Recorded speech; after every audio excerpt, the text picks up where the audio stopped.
on I don't as think well. that we need to. We don't need contract all of infinite amount of humanity people. so that you feel better about going to Africa and being scared by a lion, right? That seems. We might need to that's do it. that. Not only does that seem silly, but I also don't not think silly. that contracting the amount of minds which we can create down to the perfect 1 billion or 500 million. That's what the Georgia Guidestones say, right? Yeah. Get it down to 500 million. Right. Get the class down to 500 million. Keep it in perpetuity with nature. The exact same thing you are currently now I love advocating. the Georgia Guidestones. I'm sure you do. I'm sure you do. Yeah. But that's some mass globalist, antinatalist Satanism. That's what it is.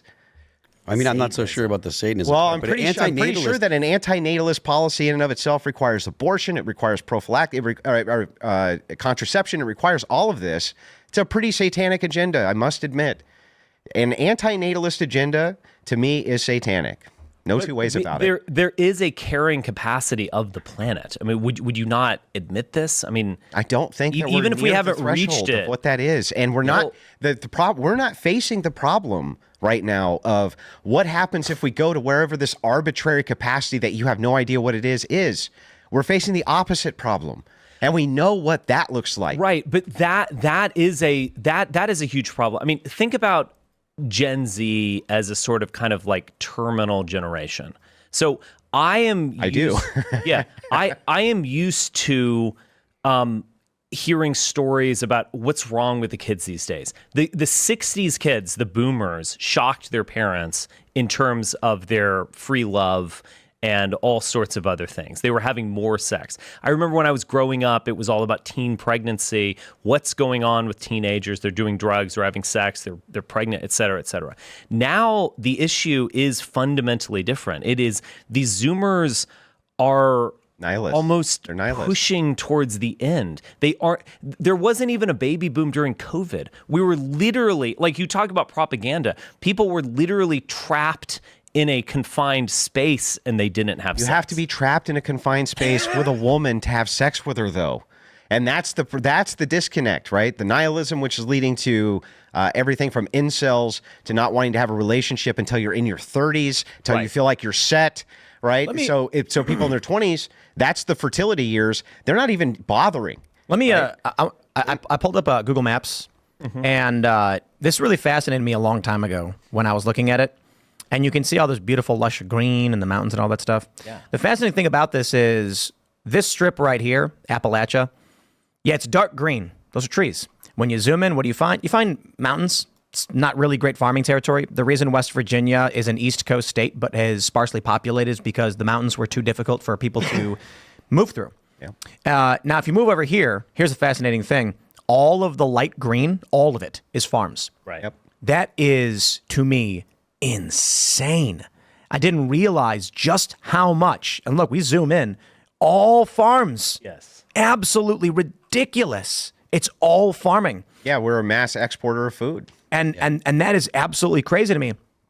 I believe that based on, for the United States at the very least, we are high up on how much land we're using for farming. That being said, we have fat homeless people. So I don't know that I'm not suggesting this means we're close to the upper limit.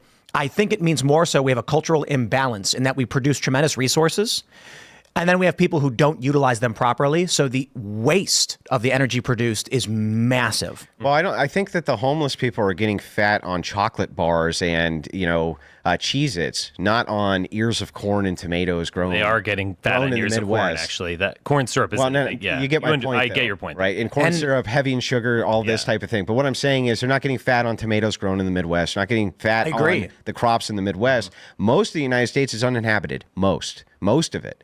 And that's going to remain the case for the foreseeable future. But that's not uninhabited has nothing to do with whether or not we're at population sustainable levels, right? It does because of water. It's a water thing. So most major cities, metropolitans are built around water because pumping water initially was not an easy thing to do. That's why people settle where there's water, and that's why they always did. It's not just that every human needs 100 feet of land or something.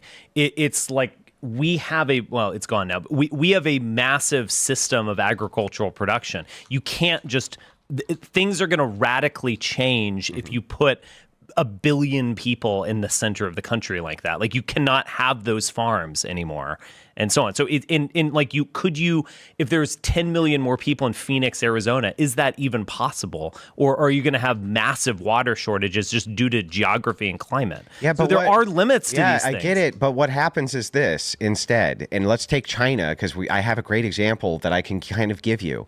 What happens is Beijing. What happens is the cities, which are on waters, they grow to 500 million people in a single city.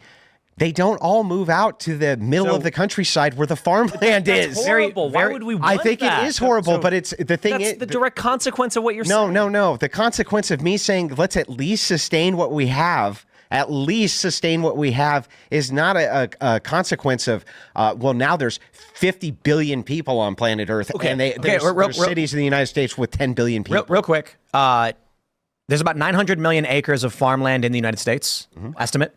It's about 1 to 2 acres to feed one person. So very simple numbers. 450 million is the very, very simple estimate of upper limit of U.S. population, for which we're at 330. Right. Yeah, this is all fair because there is a sort of carrying capacity, and it's not purely geographic. But I want to make this point. Okay. Carrying capacity will change dramatically based on how we structure society. The sort of liberal machine right now, I hate using the word liberal, but the whatever you want to call it, establishment, is put everybody in cities. Biggest mistake you can make. Yeah. The example I like to give is if you take 10 chickens and you let them loose in a big field, they will walk around that field pooping, and the grass will grow greener. Right. Thomas Massey has the flux capacitor, he calls it, where it pulls the chicken coop very slowly. So it spreads the chicken poop out, and then there's a big trail of lush green grass. But what do you think would happen if you put those chickens in one small area? Within a day, there's no grass left, and the amount of feces has piled up to such a degree, it is toxic. The chickens are getting sick from it. It smells horrible, and the rain can't dissipate it. Right. That's New York City. New York, LA, we have hyper-concentrated all of our waste products, so it cannot effectively be dissipated into the environment in positive ways. So it's not so much about overpopulation, but hyper-concentration of population is extremely destructive. I agree.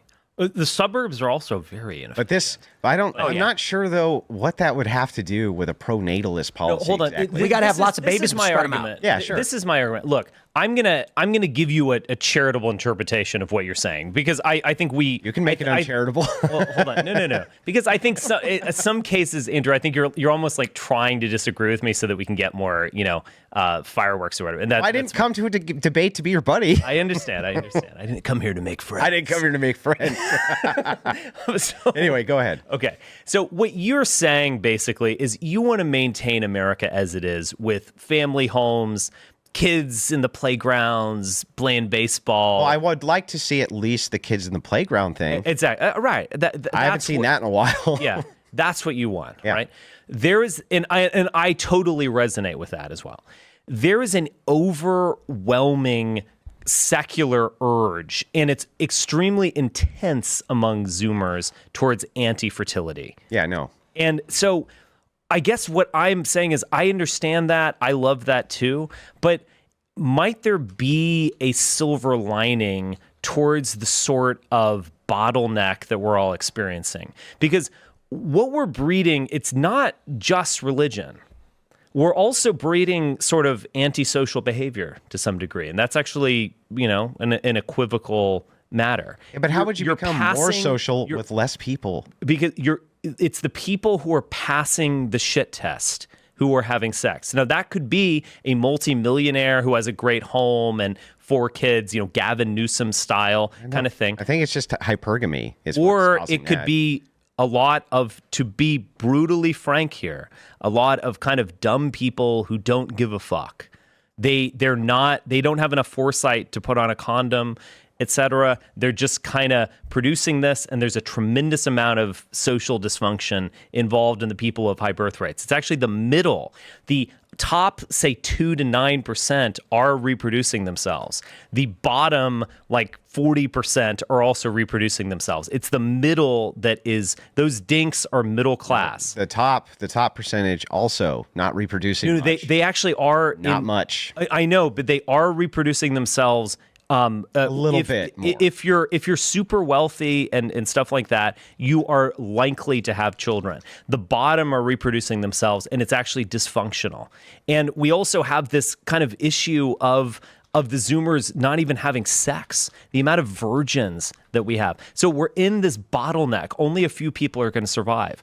Are you just badass enough that your genes are going to go on? Are you the guy who has tattoos and a leather jacket, or like heavy metal band, kind of that chicks love it because you're a fucking alpha. You're a badass. They want your babies, whether they're going to admit that to themselves or not. Those people are going to survive. People who are highly intelligent and functional are going to survive. There is going to be a bottleneck. We are experiencing that. Yeah. What you're talking about is you're talking about hypothetical. social eugenics. Well, it's not. But it's not like a program. It's just happening. This is where we are. That's why I didn't say it was a program. Yeah. But in a way, social eugenics is, if it's being postulated, socially, if we're going to do, isn't there really kind of this silver lining that kind of the ADHD people and some of the people who are antisocial are just going to kind of, I don't know, wink out of existence, and that they're not going to have children, and that's good, because then we have kind of this master, all the people who survive, the kind of master racish, right? That's kind of what you're moving towards, right? Social eugenics, right? Yes. Might there be some silver linings to that? I don't think that's a silver lining. I don't think that just because you are anti-natalist and you create even what you would consider to be some type of social paradise, I don't think it's a paradise. I think that all you're going to end up doing is creating a population of more starvation and of more suffering. I think you need to have the human capital available to support even 1 billion people. The logistics between nations is insane. Have you ever looked at it? It's insane. I don't even know how it's done. It's so complex. I think people who like ships going all over the not place just ships and airplanes and freighters and everything going between everywhere. You have to have the human capital, and you have to have the human capital to get into the mines and get out the gold and get out these different resources. Even refining those resources and recycling them take human capital.